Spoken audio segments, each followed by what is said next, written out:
गुरु प्यारी सत्कार योग साध संगत जी, राधा स्वामी जी। प्यारी साध संगत जी, आप सभी के भीतर बैठे कुल मालिक को प्रणाम। आप सभी को प्रणाम। संगत जी, आज के इस सत्संग का उद्देश्य यह समझना है कि आत्मा को मन और माया के मंडलों में कौन बांधे रखता है, कैसे आत्मा मन और माया के इन बंधनों से मुक्त होती। सत्संग का एक एक लफ्ज ध्यान पूर्वक अंत तक श्रवण करने योग्य है। आपसे यही विनती है कि सत्संग को ध्यान पूर्वक अंत तक श्रवण कर। बहुत से सत्संगी हैं जो सत्संग तो नहीं सुनते लेकिन कमेंट अवश्य कर देते। ख्याल रखें, खाली कमेंट करने से आध्यात्मिक मार्ग पर आपको कुछ भी प्राप्त नहीं होगा। अक्सर जीव सोच लेता है कोई सत्संग है, कोई परमात्मा की तस्वीर है, वीडियो है, उसके नीचे कमेंट कर देने से उसके दुख दर्द या उसकी समस्याओं का हल हो जाएगा। अगर इतनी आसानी से जीवन की परेशानियां सुलझ जाती तब तो फिर सभी कमेंट कर देते और सभी के जीवन की परेशानियां हल हो जाती। लेकिन कमेंट करने से ना तो जीवन का दुख दूर होगा, ना जीवन का असल रहस्य समझ में आएगा और ना ही उस कुल मालिक से मिलाप के लिए कौन सा मार्ग जाता है, उस मार्ग पर कौन कौन सी रुकावटें आती हैं, कैसे उन रुकावटों से ऊपर उठना है, इन सब की समझ नहीं आएगी। असल भेद की समझ तो तभी आएगी जब आप सत्संग को ध्यान पूर्वक अंत तक श्रवण करेंगे। जब तक सुनेंगे नहीं तब तक समझ भी नहीं आएगी। यहाँ यह भी ख्याल रखें, बहुत से जीव है जो सत्संग को लगा तो लेते हैं लेकिन सुनते नहीं।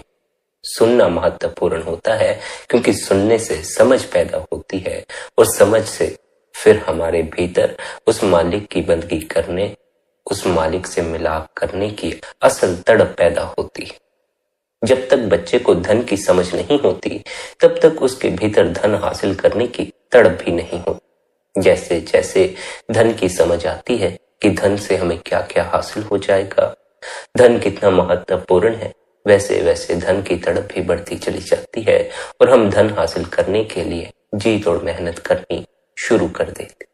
इसी प्रकार जब हमें भीतर की समझ आनी शुरू होगी, अंतस में उतरने की तड़प पैदा होगी, तब फिर हम भी अंतस में उतरने के लिए जी तोड़ मेहनत करेंगे, निरंतर भजन बंदगी में बैठेंगे, निरंतर ध्यान में बैठेंगे। लेकिन उसके लिए सबसे पहले क्या आवश्यक है?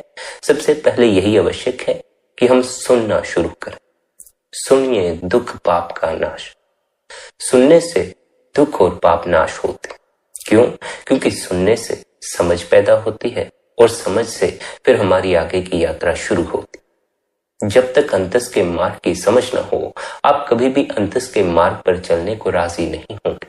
तब तक फिर बाहर के सभी मार्गों पर आप भटकते रह जाएंगे और भीतर का एक मार्ग, जिस मार्ग पर चलने से परमात्मा की प्राप्ति होती है, आनंद की प्राप्ति होती है, उस मार्ग से आप वंचित रह जाएंगे।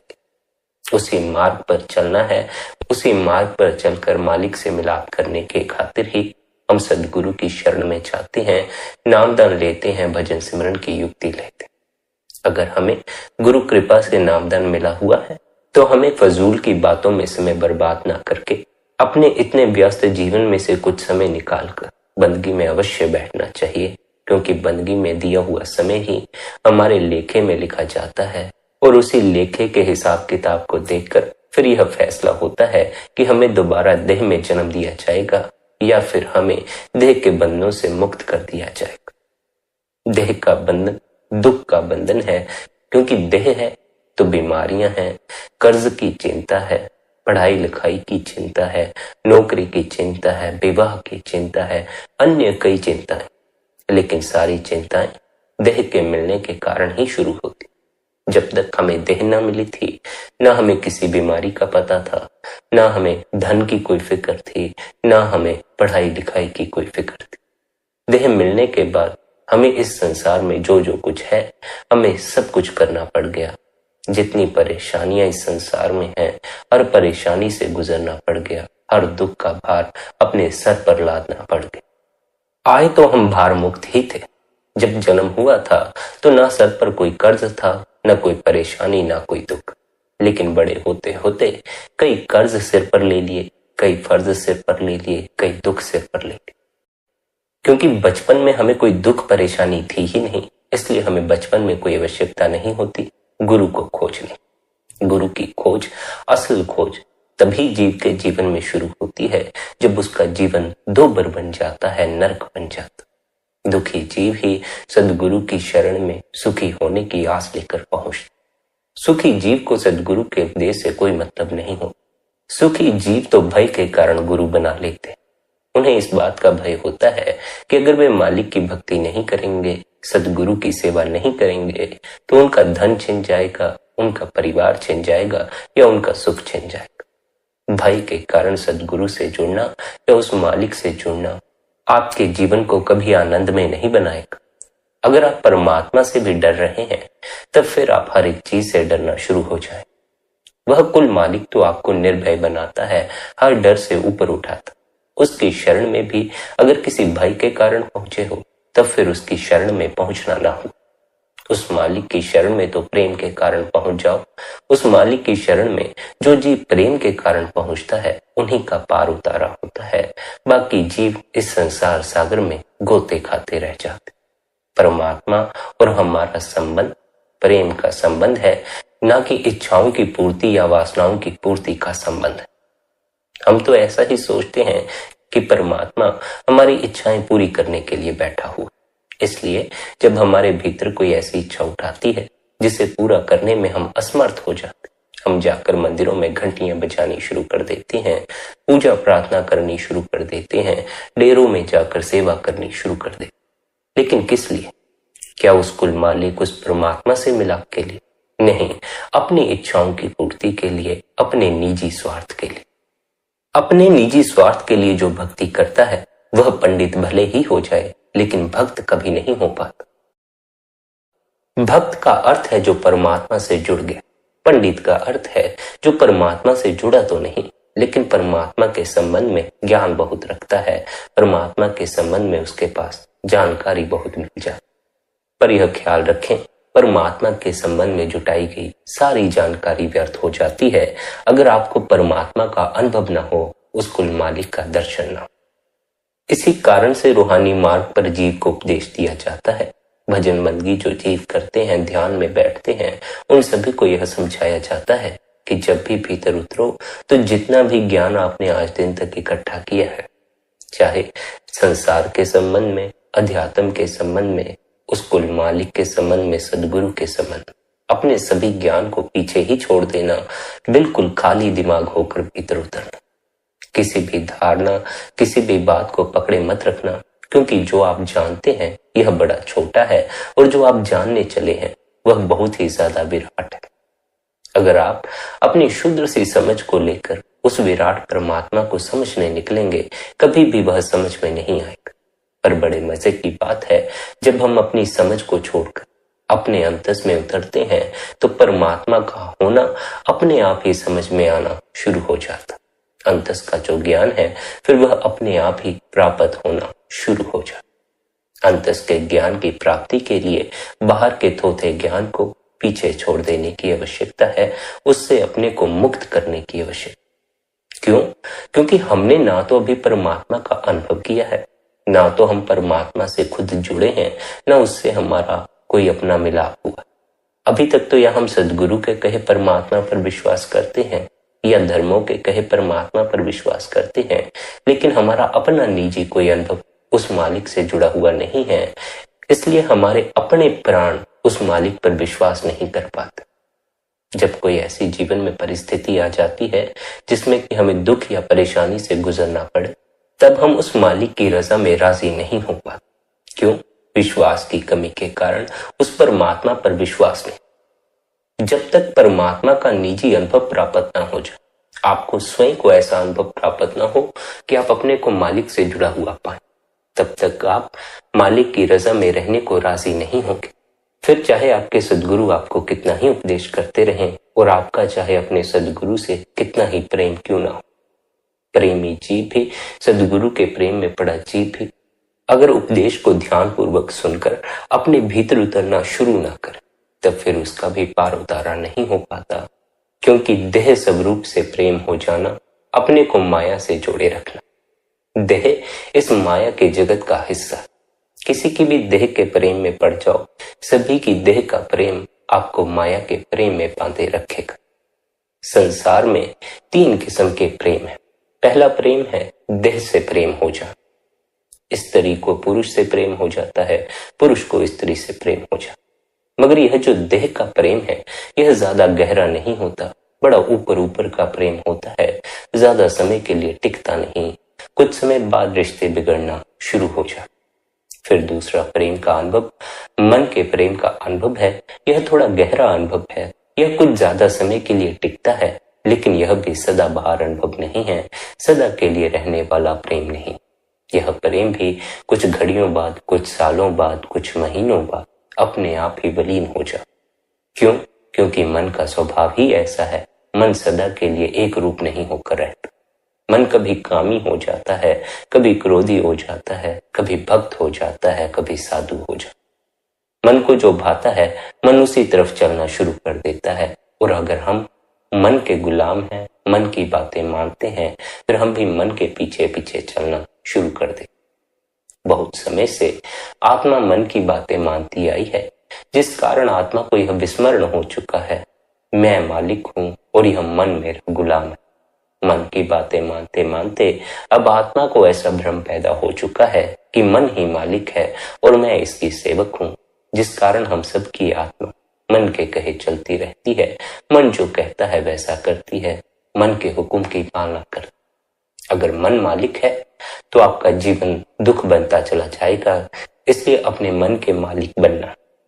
मन के मालिक बनने के लिए अपनी आत्मा की पहचान करनी है। जितनी आत्मा आपके भीतर जागृत होती चली जाएगी, उतने ही आप इंद्रियों के और इस मन के मालिक बनते चले जाएंगे। जब तक इस शरीर के भीतर सोई हुई आत्मा जागृत नहीं होती, तब तक आत्मा मन की गुलाम बनी रहती है, इंद्रियों की गुलाम बनी रहती है।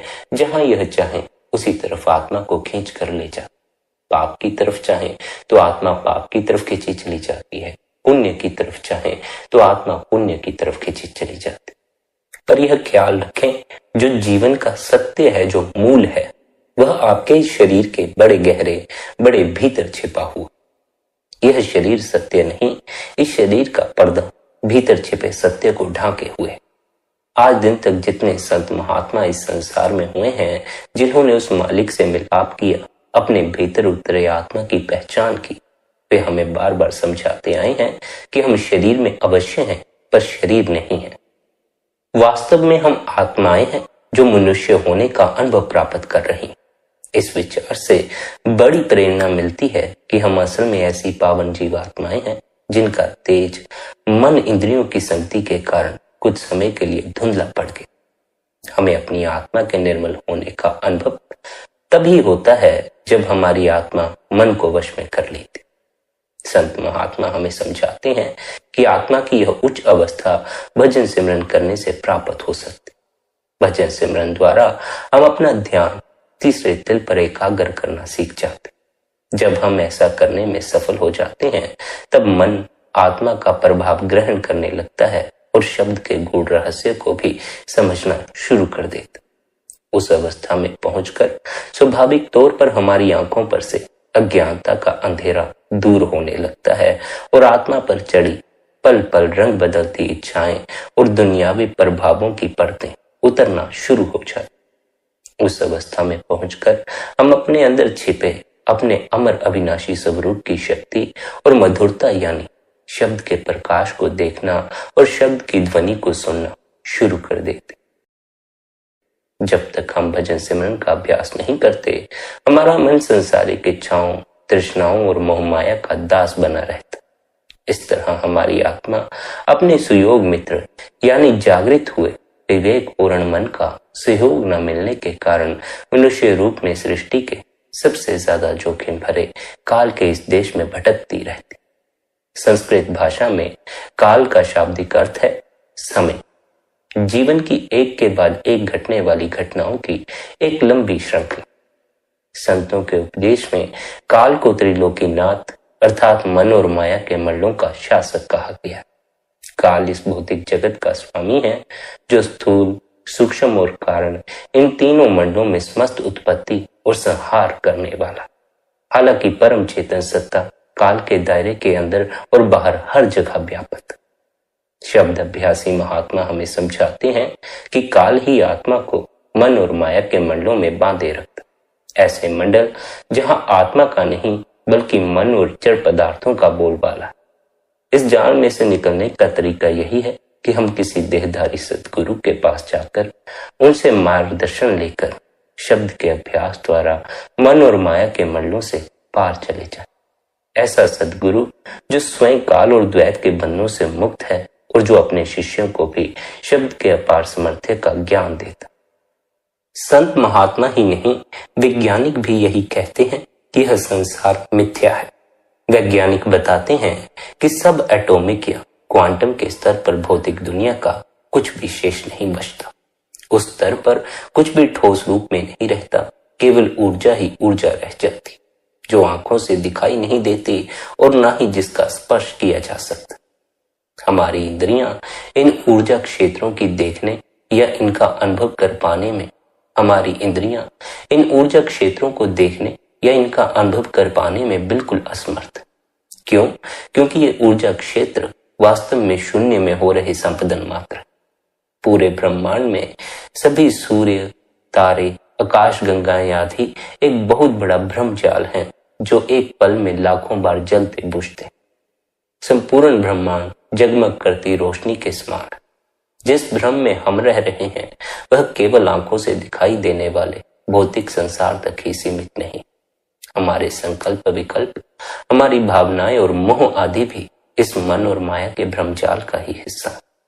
निरंतर बंदगी द्वारा हम यह भी समझ जाते हैं कि हमारे सभी मोह और यत्न, यहाँ तक कि जीवन भी व्यर्थ। भजन सिमरन उस महान और अविनाशी सत्य तक पहुंचने का साधन है। सतगुरु की सहायता और भजन सिमरन के द्वारा हम नीचे मंडलों की स्वप्न अवस्था से जाग सकते।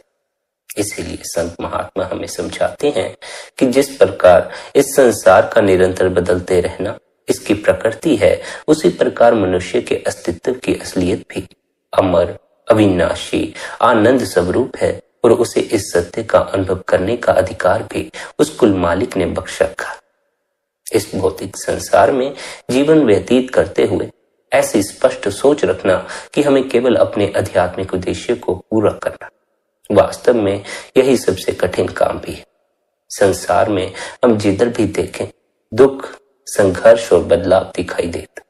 अपने आसपास के माहौल से प्रभावित होकर हम स्वभाववश ऐसा रास्ता अपनाते हैं जिसमें कम से कम संघर्ष करना पड़े।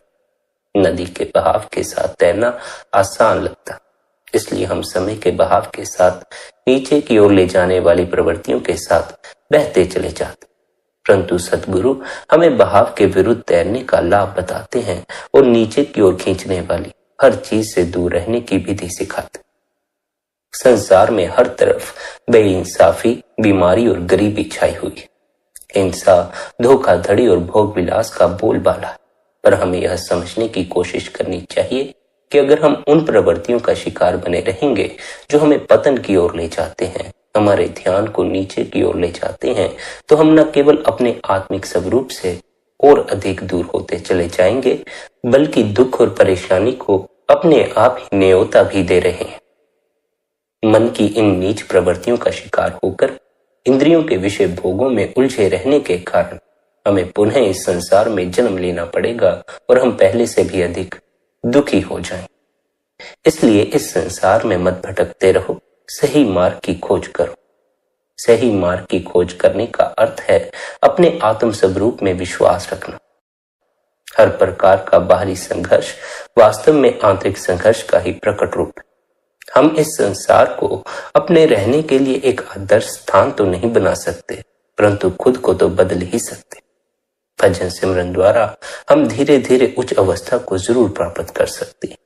अंतर्मुख होकर आंतरिक जीवन की असलियत का अनुभव प्राप्त करके हम अपने अंतर से ऐसी शक्ति प्राप्त कर सकते हैं कि चाहे हमारे आसपास की सारी दुनिया में अज्ञानता के कारण अफरा तफरी मची हो, तो भी हम शांत और अडोल रह सकते हैं।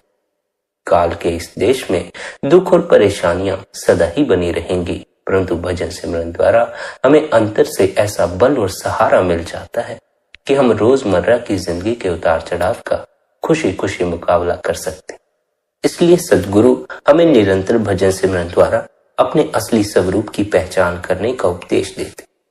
अपने असली स्वरूप की पहचान करने के लिए जब हम संतों के बताए मार्ग पर चलने का इरादा पक्का कर लेते हैं तो सबसे पहले हमें इस बात को पूरी तरह से स्वीकार करना है कि हमें अपने हर कर्म, अपने हर विचार का फल भोगना पड़ेगा। जैसे काल का काम है हमें दुखों के इस देश में कैद करके रखना, उसी प्रकार हर इंसान की भी यह जिम्मेदारी है कि वह अपनी आत्मा की तरक्की के लिए, अपने भविष्य के लिए खुद कोशिश करे। हमारा वर्तमान हमारे पिछले विचारों और कर्मों का फल है।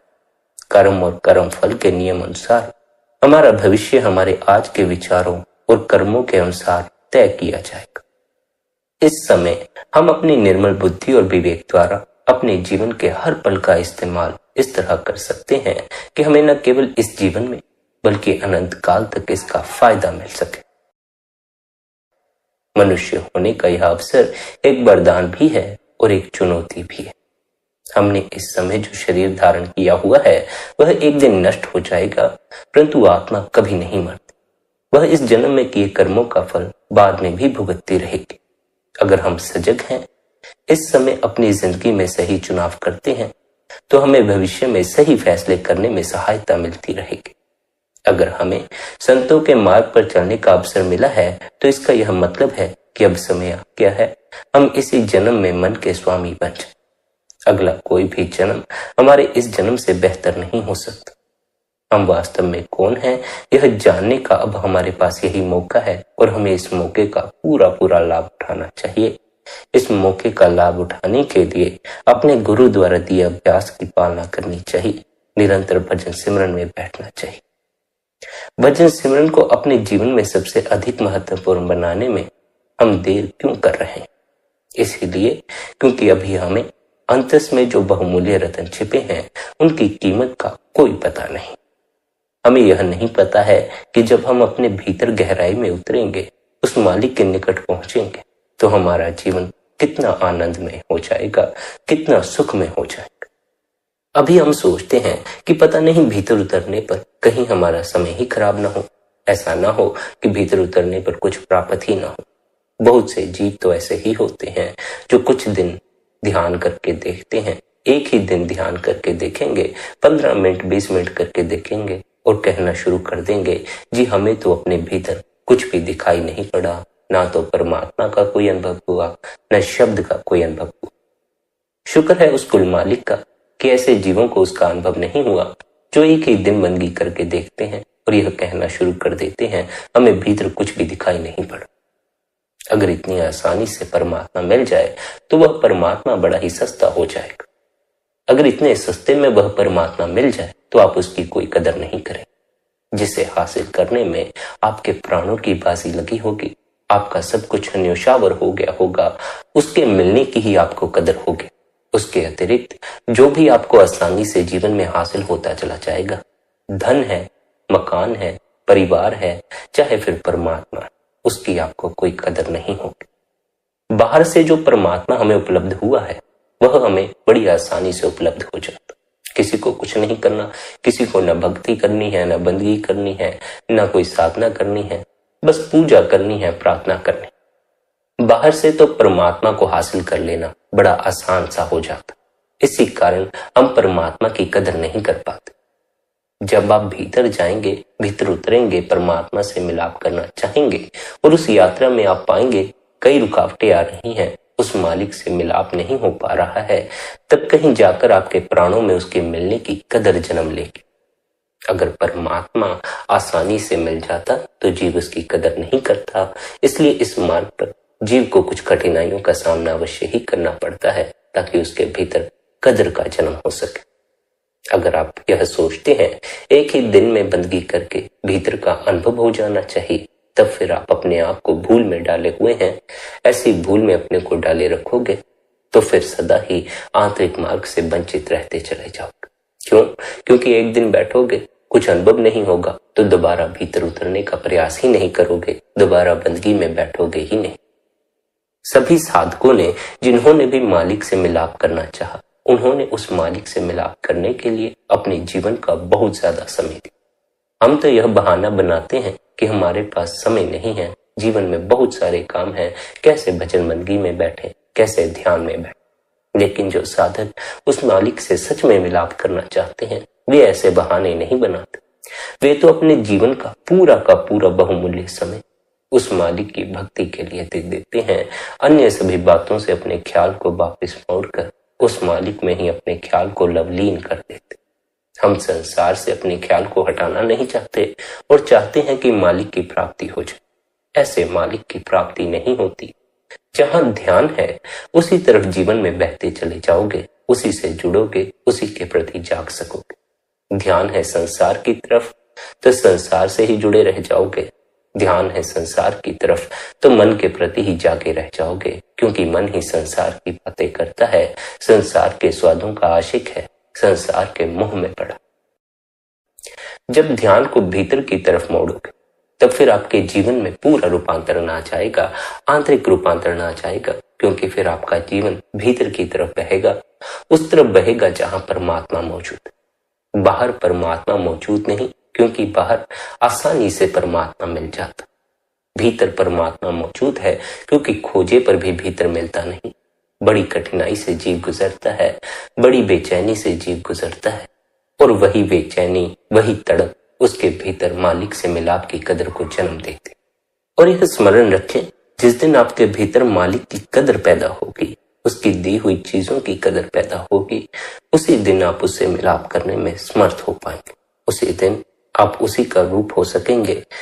अगर आप किसी चीज से नफरत करते हैं, किसी चीज को गलत मानते हैं, तब फिर आप मालिक में समा नहीं सके।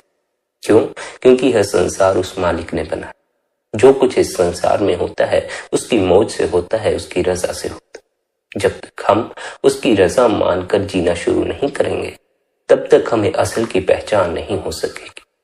हमारे जीवन में दुख होता है, हम सोचते हैं जीवन में दुख नहीं होना चाहिए, यह उस मालिक की रजा से बाहर चले जा। हमसे दुख में ठहरा नहीं जाता। क्यों नहीं ठहरा जाता? क्योंकि हमने कभी भजन मंडली के लिए समय नहीं निकाला, ध्यान में बैठे नहीं, अपने भीतर अपने असल की पहचान के लिए समय नहीं दी। भीतर उतरोगे तो हर परेशानी, हर दुख का सामना खुशी खुशी कर सकोगे।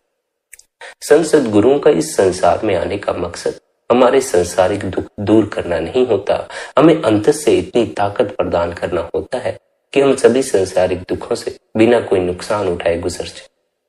अपने किए कर्मों के फल से तो हम बच नहीं सकते। जो कर्म हमने पिछले जन्मों में किए हैं उनका भी भंडार मौजूद है। धीरे धीरे हमें सभी कर्मों का हिसाब चुकाना पड़े। हमारे जिन कर्मों द्वारा किसी का दिल दुखता है, किसी को चोट पहुंचती है, किसी की बदनामी होती है, उन कर्मों का फल हमें दुख के रूप में भुगतना पड़ता। इस जन्म में न भुगता तो अगले जन्म में भुगतोगे, उस अगले जन्म में ना भुगता तो उससे अगले जन्म में भुगतो। जब तक मन के अधीन बैठे हो, मन मालिक है, आत्मा गुलाम है, तब तक कर्मों का हिसाब चुकाते ही चले जाओगे। फिर यह अंतहीन सिलसिला कभी समाप्त होने वाला नहीं। कर्मों के हिसाब किताब से ऊपर उठने के लिए यह जरूरी है कि आप मन से ऊपर उठें, मन के मालिक बने। आत्मा को जागृत करने के लिए निरंतर भजन मंडली करें। आत्मा की अगर पहचान हो जाए, आत्मा का प्रकाश जागृत हो जाए, फिर कहीं जाकर आप कर्मों के हिसाब किताब से मुक्त हो सकते हैं। अर्थात बार बार जन्म मिलने का जो यह अंतहीन सिलसिला बना हुआ है, इसे तोड़कर सदा के लिए अपने परम धाम, अपने असल घर सचखंड में आराम कर सकते।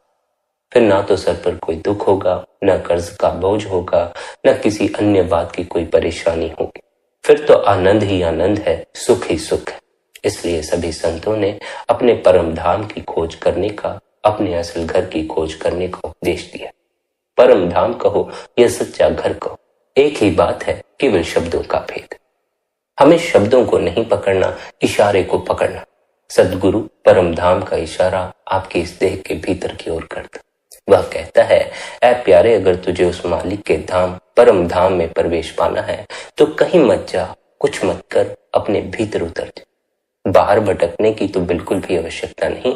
अगर आप मालिक से मिलाप करना चाहते, फिर तो आपको अपने भीतर ही ध्यान टिकाने की आवश्यकता। पर सभी जीव उस कुल मालिक से मिलाप नहीं करना चाहते। अधिकांश जीव तो उस कुल मालिक से अपनी इच्छाओं की पूर्ति ही करवाना चाहते। अगर 100 लोग उस मालिक को मानते हैं तो 100 में से 95 तो ऐसे ही हैं जो अपनी इच्छाओं और वासनाओं की पूर्ति की खातिर मानते। उनमें से 5 जीव ऐसे होते हैं जिन्हें सत्य की समझ होती है, जिनके भीतर मालिक से मिलने की तड़प होती, और वही जीव कुल मालिक से मिलाप भी कर पाते। जो उस मालिक से जुड़े हैं, सदगुरु से जुड़े हैं, निजी स्वार्थ के कारण वे अपनी निजी जिंदगी में ही उलझे रह जाते हैं। शूद्र से जीवन को ही समझ पाते हैं, जान पाते हैं। विराट जीवन की उन्हें कोई खबर नहीं लगती। शूद्र जीवन सीमित है देह तक। देह है तो जीवन है, देह गिर जाए तो जीवन खत्म हो जाता। लेकिन जो विराट जीवन है उसकी कोई सीमा नहीं, वह असीम है। देह के गिरने के बाद भी वह जीवन चलता ही चला जाता। उसी जीवन को संतों ने अमर जीवन कहा।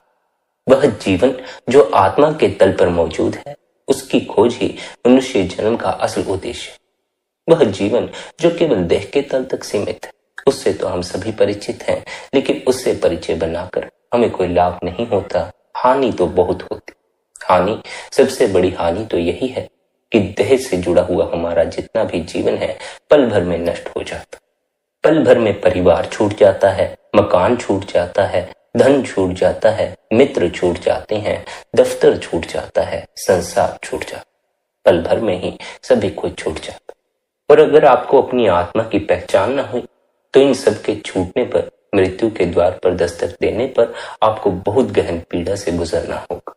वह पीड़ा बहुत से जीव बर्दाश्त नहीं कर पाते।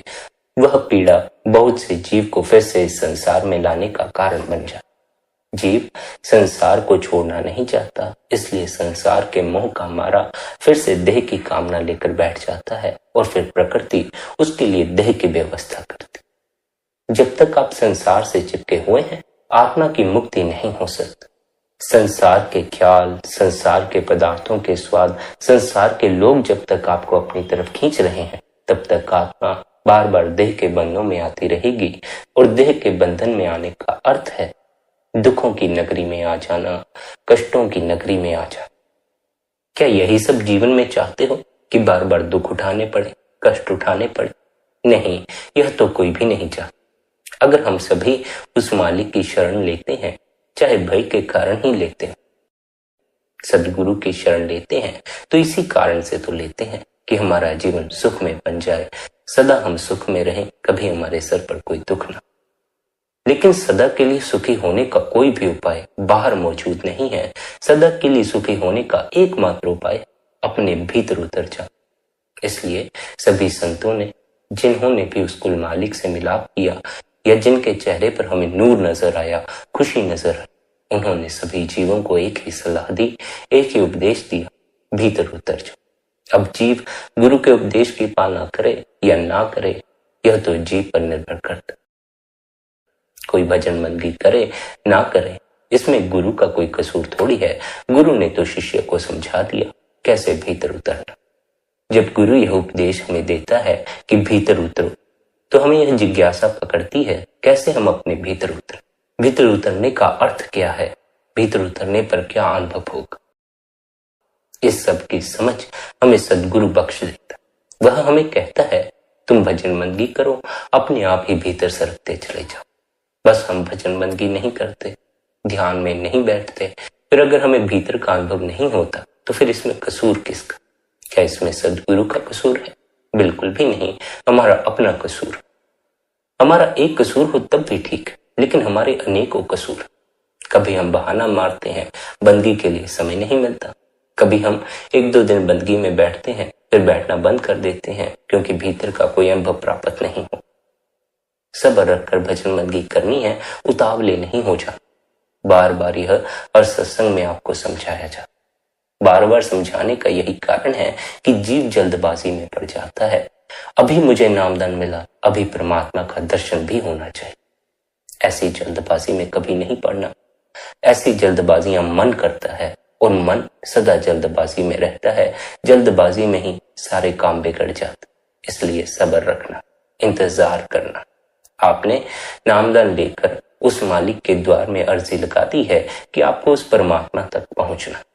अब निरंतर अपनी अर्जी लगानी है, निरंतर भजन मंगी की सेवा करनी है, ताकि जिस दिन हमारा हृदय निर्मल हो जाए, वह मालिक हमारे हृदय की निर्मलता को देखकर अपने परम धाम के द्वार हमारी खातिर खोल दे। भजन सिमरन का उद्देश्य आपके मन की मलिनता को दूर करके आपको अपनी आत्मा की पहचान करवाना, उस मालिक से मिलाप करवाना। सिमरन की सहायता से मन की मैल साफ होती है। जब मन की मैल साफ होती है तो उससे फिर हमें भजन में बैठने में सहायता प्रदान होती। सिमरन मन के कोलाहल को शांत कर देता है, जिससे फिर भजन में बैठकर हमें धुन सुनने में बड़ी आसानी मिलती है। धुन हमें साफ साफ सुनाई पड़ना शुरू हो जाती। जब सिमरन की सहायता से मन शांत होता है, एकाग्रता हमारे भीतर कायम होती है, तब हमें उसका लाभ उठाकर भजन की अवस्था में बैठकर धुन से जुड़ने की कोशिश करनी चाहिए। धुन से जुड़कर हमारा मालिक से मिलाप होता है। इसलिए संतों ने सदा कहा है, हमारे जीवन का असल उद्देश्य अपने भीतर बैठे असल गुरु यानी शब्द स्वरूपी गुरु से जुड़ना। शब्द स्वरूपी गुरु से जुड़ जाओ, फिर वह शब्द स्वरूपी गुरु अपने आप ही आपको आंतरिक मार्ग पर ऊपर की ओर उन्नति करवाता हुआ उस मालिक से जोड़ दे। देहधारी सदगुरु की सहायता से भीतर बैठे शब्द स्वरूपी गुरु से जुड़ना है और शब्द स्वरूपी गुरु से जुड़कर अपने कुल मालिक, अपने परम पिता परमात्मा से जुड़ना। इसलिए संगत जी, आपसे यही विनती है, निरंतर सिमरन में बैठे, निरंतर भजन में बैठने के लिए भी अवश्य समय निकालें। साथ ही यह भी विनती है कि आप सत्संग को पूरा अंत तक सुना कर बिना सुने ही कमेंट मत कर दिया करें। बहुत से सत्संगी हैं जो लगातार हर एक सत्संग पर कमेंट करना शुरू कर देते। सुनते तो कोई सत्संग नहीं है, लेकिन कमेंट सभी पर करा। किस लिए? सिर्फ इसलिए उन्हें लगता है कि कमेंट करने से कुछ हासिल हो जाए। बहुत से जीव हैं जिनसे मिलना हुआ और उनका भी यही मानना था कि शायद हम कमेंट में राम राम लिख देंगे, राधा स्वामी लिख देंगे, राधे राधे लिख देंगे, बस हमारा बेड़ा पार हो जाएगा। अंतस में नहीं उतरना चाहते, बस इतने से ही अपने आप को मालिक से जोड़ लेना चाहते। इतना आसान मार्ग नहीं, इतना सस्ता वह परमात्मा नहीं। परमात्मा को हासिल करना हो तो अपने प्राण समर्पित करने पड़ते हैं, अपना सब कुछ उसी पर न्यौछावर करना पड़ता। इसलिए निरंतर अपने प्राणों की बाजी उस मालिक तक पहुंचने में लगाएं, अपने भीतर उतरने में लगाएं, अपने आप को विचारों से इस मन के, इस माया के पर्दे से परे ले जाने के लिए लगाएं। स्मरण रखें, प्राण की बाजी लगानी है, तभी आप अपने असल घर सचखंड के द्वार तक पहुंच सकेंगे। अवश्य ही शुरू में मार्ग आसान नहीं। शुरू में बहुत सी रुकावटें और कठिनाइयों का सामना करना पड़ता है, पर अगर आप अपने सदगुरु पर विश्वास रखकर, उस कुल मालिक पर विश्वास रखकर निरंतर भजन बंदगी में बैठते हैं, निरंतर ध्यान में बैठते हैं, तो अवश्य ही वह परमात्मा आप पर कृपा करता। वह परमात्मा यह नहीं देखता किस जीव ने कितनी बंदगी की, वह यह देखता है किसने बंदगी सच्चे हृदय से की है, किसके हृदय में बंदगी करते समय कोई इच्छा, कोई मांग, कोई वासना नहीं उठी। शुरू में तो जब बंदगी करोगे, बहुत सी बातें भीतर उठेंगी, बहुत सी इच्छाएं उठाएंगी, बहुत सी वासनाएं उठाएंगी, दुख के ख्याल उठाएंगे, अन्य कई ख्याल उठाएंगे। अपने आप को बेचैन नहीं कर लेना है, घबराहट में नहीं डाल लेना है। मन की सभी बातों को परे रखकर इसकी ओर ध्यान न देकर अपना ध्यान भजन बंदगी में लगाए रखना है, उस मालिक की याद में लगाए रखना। संगत जी, इसी विनती के साथ आज के इस सत्संग को यहीं पर विश्राम देते हैं। यदि आज का यह सत्संग आपको अच्छा लगा हो तो आज के इस सत्संग को आप अपने मित्रों और संबंधियों के साथ शेयर भी कर सकते। साथ ही आप शबदों सत्संग चैनल को सब्सक्राइब करके हर रोज सुबह 5:45 पर सत्संग का आनंद ले सकते।